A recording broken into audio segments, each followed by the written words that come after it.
Teflon TV. Teflon TV. What up, my people? You know who it is. It's the Don. Tony Teflon. House Teflon. We pull the string. It's the Don. Tony Teflon. House Teflon. We pull the strings. Hey yo, what the deal, my people? And I'm back at you with another one. And yes, we are so lucky that George R. R. Martin has released a new chapter for Winds of Winter after he said he was not going to release anymore. But thank you for George for for doing this for us and going against your word at this particular time. I really do appreciate it because we do need this. And I think that the reason why he released this is because we could see there's a scene in the trailer that it seems like this will be a scene that happens this season. So I think he's trying to get ahead of the show like he did last season with the Arya thing. So he's doing it again here with Sansa. Before I get into it, and it's not really that long of a chapter, so I don't really have too much to say about it, but I will touch on points that I think are very significant for the book readers and the show watchers. So, but before I do, my last video I put out there, what the show was going to ruin for the book fans. Someone did leave a comment, and not just one person, a couple of people left comments saying that just because it happens in the show does not mean it's going to happen in the book this season, especially the events of this season. That's what we're talking about. So to those people who have said that, let me refer to you from an article by IGN that they did on George R. R. Martin. And this is what George R. R. Martin has to say. Martin recently warned book readers that they may not be too happy with some of the deaths coming in Season 5 of the TV adaptation, as this season will see the show well and truly overtake its source material. So right there we see George himself saying that the show will well and truly overtake the book this year. So the deaths that will happen may not have happened in the books yet. Does not mean that they won't happen, and I believe they will happen. So we will be spoiled for a couple of things there. So what? We book fans have spoiled TV watchers over the years, so goes around, comes around, as I say. So now, this chapter, Elaine Stone chapter, that we pick up with. So let's get on it. Now, we catch up with Sansa, still in her guise as Elaine Stone, bastard daughter of Peter Baelish. Attorney is being held by Lord Nestor Royce at the gates of the moon. Because he is High Steward, keeper of the gate of the Vale, he is awarded this castle. Now, in the times of winter, the Arryns use this castle themselves and then go back to the Vale in the summer. Sansa is informed that Lady Waynwood is about an hour's out and she is coming with Harry the heir. Now Sansa is immediately mad that Harry is brought up in front of Sweet Robin, who she is trying at this time to get out of bed. And what we see here is that Peter Baelish's plan is working on both fronts. First, Sansa has everyone charmed with her beauty. Sweet Robin is in love with her, infatuated with her, wants nothing to do with her, and he hates the fact that Sansa has to marry the heir. He also says over and over that he wishes that she can marry him and they could lay in the bed together and she can just read him stories. So it's just like a sweet little crush that he has on her. And to me, the little crushes when you're young, those are the realest loves that you get, because when you're like young, 16, 15, and you fall in love, and your heart gets broken, that is the true pain. As you get older, it does not hurt as much. So Sansa then, tells him that you cannot marry me. I am a bastard, yada, yada, trying to get him to forget about that idea. Now, Sweet Robin is perceived as a weak child, but he's well aware that Harry wants his throne. And I quote, "He calls me cousin, but he's just waiting for me to die so he could take the Eyrie. He thinks I don't know, but I do." Now, Sansa immediately tries to calm him down because she wants to marry Harry. And she knows what must happen so that they can take over the Vale, meaning her and Littlefinger. Now, I think this is the first change we see in Sansa, and we have really seen in the books. She knows that Sweet Robin has to die, yet she is still able to comfort him, to condole him. So when the daggers do come, he will never see it, which makes me think that she will be the one to kill him because he is most trusted to her. And I think that it is easiest for her to get towards him. Now, it's not just Sweet Robin that is taken by Sansa. Every man that we see is taken by her. No matter their social standing in life, they still see her as a viable wife, even though she is a bastard. And here's a few quotes to prove that point. The Lord Protector's daughter, a bald knight announced, all hardy in gallantry. He rose ponderously, and full as lovely as the tales told her, I see. So Ossifer speaks truly. You are the most beautiful maiden all the seven kingdoms. So, why is she considered this great catch, even though she is a bastard? We know how bastards get treated in this world. And there is only one reason because of this, and that is because Peter Baelish has won over the lords.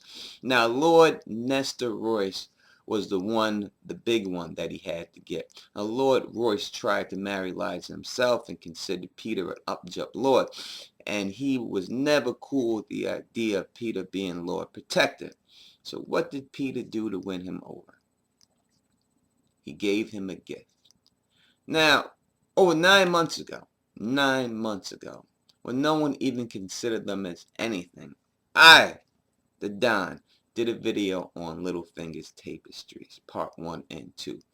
It never really picked up any steam or got a lot of views, and was considered by many YouTubers, watchers, and people who have their own channels as crackpot. When I did the video, I said in it I knew they were important, and I talked about the ways they could be used. I noted the real-life Bayeux tapestries and Native American customs to make my point. Yet, as I said before, it was still looked on as crackpot. Now flash forward to this chapter, and I quote, Lord Nestor was showing Lady Waxley his prized tapestries with their scenes of hunt and chase. The same panels that had once hung in the Red Keep of King's Landing when Robert sat the Iron Throne. Joffrey had taken them down, and they had languished in some cellar until Peter Baelish arranged for them to be brought to the Vale as a gift for Nestor Royce. Not only were the hangings beautiful, but the High Steward delighted in telling anyone who would listen that they once belonged to a king. Now, a gift alone isn't enough to get Lord Nestor's full support, I'm sure, but gifts help. Believe me, people, gifts help.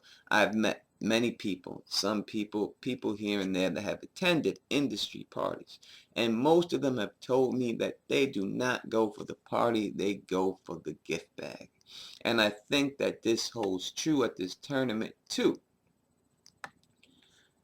They were gifts as well, splendid gifts. Each of the competitors received a cloak of cloth of silver and a lapis brooch in the shape of a pair of falcon's wings. Fine steel daggers were given to the brothers, fathers, and friends who had come to watch them tilt. For their mothers, sisters, and lady fairs that wore bolts of silk and mirrors lace. How did he come about these gifts? And how did he come about the wealth, Lord Nestor, to give these gifts? And I think we see that right here. Lord Nestor has an open hand, Elaine heard Sir Ermund Breakstone say. An open hand and a little finger, Lady Wingwood replied, with a nod toward Peter Baelish. Breakstone was not slow to take up her meaning. The true source of this largesse was not Lord Nestor, but the Lord Protector. So, with his money-making ways and gifts, Peter had secured the trust of Lord Nestor, and with that, the trust of the other lords and ladies as well. Now Peter, knowing that winter is coming, is hoarding his grain supply, allowing the other lords to sell off theirs. When winter does come, he will be the only one left with grain, and he can raise the prices, and he can use them also to barter and also for favor. And we heard about this many a times. We heard that used in the Davos chapter, that smugglers do this with grain. So Peter has played his part, and now he needs Sansa to deliver on her end. Now, even though everyone sweats Sansa, when she first meets Harry the heir, he does not. He calls her bastard and looks down on her. Now Sansa holds tough through it and throws this back in his face before she breaks off. Now, even though she was rattled, she did not show it. So it shows that she has learned, but she is still not a master yet. She finds Peter, who has to reconvince her of herself and of their plan. And he lays it out. And as he lays it out to her, it does go exactly the way he says it will go. Peter put his arm around her. So he is, but he is Robert's heir as well. Bring Harry here, as was our first step in our plan, but we now need to keep him. The only one who could do that is you. He has a weakness for a pretty face, and whose face is prettier than yours? Charm him. I don't know how, she said miserably. Oh, I think you do, said Littlefinger, with one of those smiles that did not reach his eyes. You will be the most beautiful woman in the hall tonight, as lovely as your lady mother at your age. I cannot seat you on the dais, but you will have a place of honor above the salt and underneath the wall sconce. The fire will be shining in your hair, so everyone will see how fair your faces are. Keep a good long spoon at hand to beat off the squires, sweetling. You will not want green boys underfoot when the knights come around to beg you for your favor. Now, this right here is very, very masterful of Peter.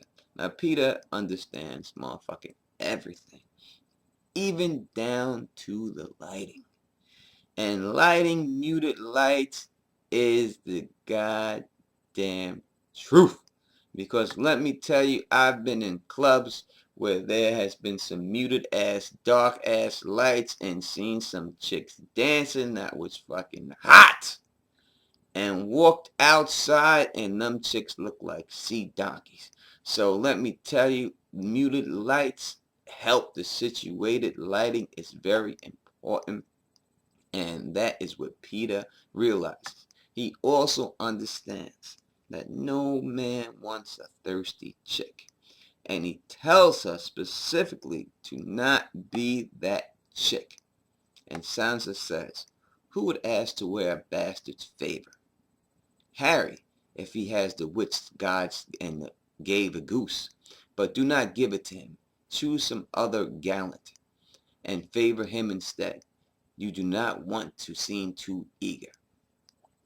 And as I said, Harry is charmed by Sansa, and she does not give him her favor, and leaves him wanting more, which is a way a woman should always leave a man.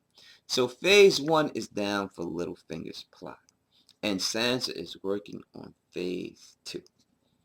And that is my video on this. I know there are a couple of other things that go on, but I do not want to get into it because I am talking about the things that I think are important.